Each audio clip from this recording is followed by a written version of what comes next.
апат айтып келмейді. Құрметті тыңдарман, сүйікті көрермен, бүгін бауырлас Түркия елінде ауыр оқиға орын алды.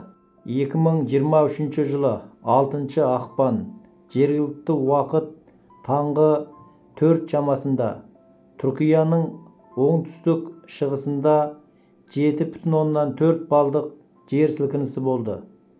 Бұл туралы мемлекеттік төтенше жағдайлар басқармасы мәлім етті деп хабарлады Қазақпарат. Түркия елінің бас иесі Режеп Тайып Ердоғанның хабарлауынша, қаза тапқандардың саны 912 адамға жетті.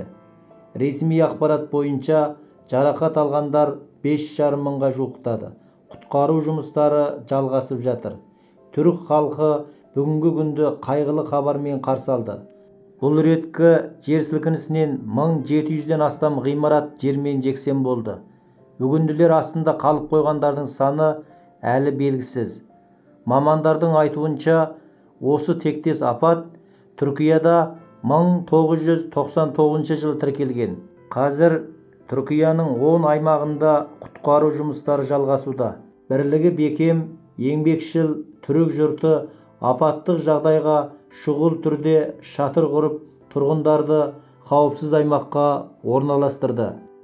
1991 біздің тәуелсіздігімізге алғаш болып шын қуанған туысқан елге қазақ елінің де көмегі дайын. Түбі бір түркі жұрты, біз қашанда біргеміз. Қуаныш, қайғыны бірге бөлісеміз. Тез арада қайғыдан сейіліп, елде тек қана шаттық болсын. Адамзатқа ортақ жер анамызды соғыстан, зұлмат күндерден, табиғи апаттардан сақтасын.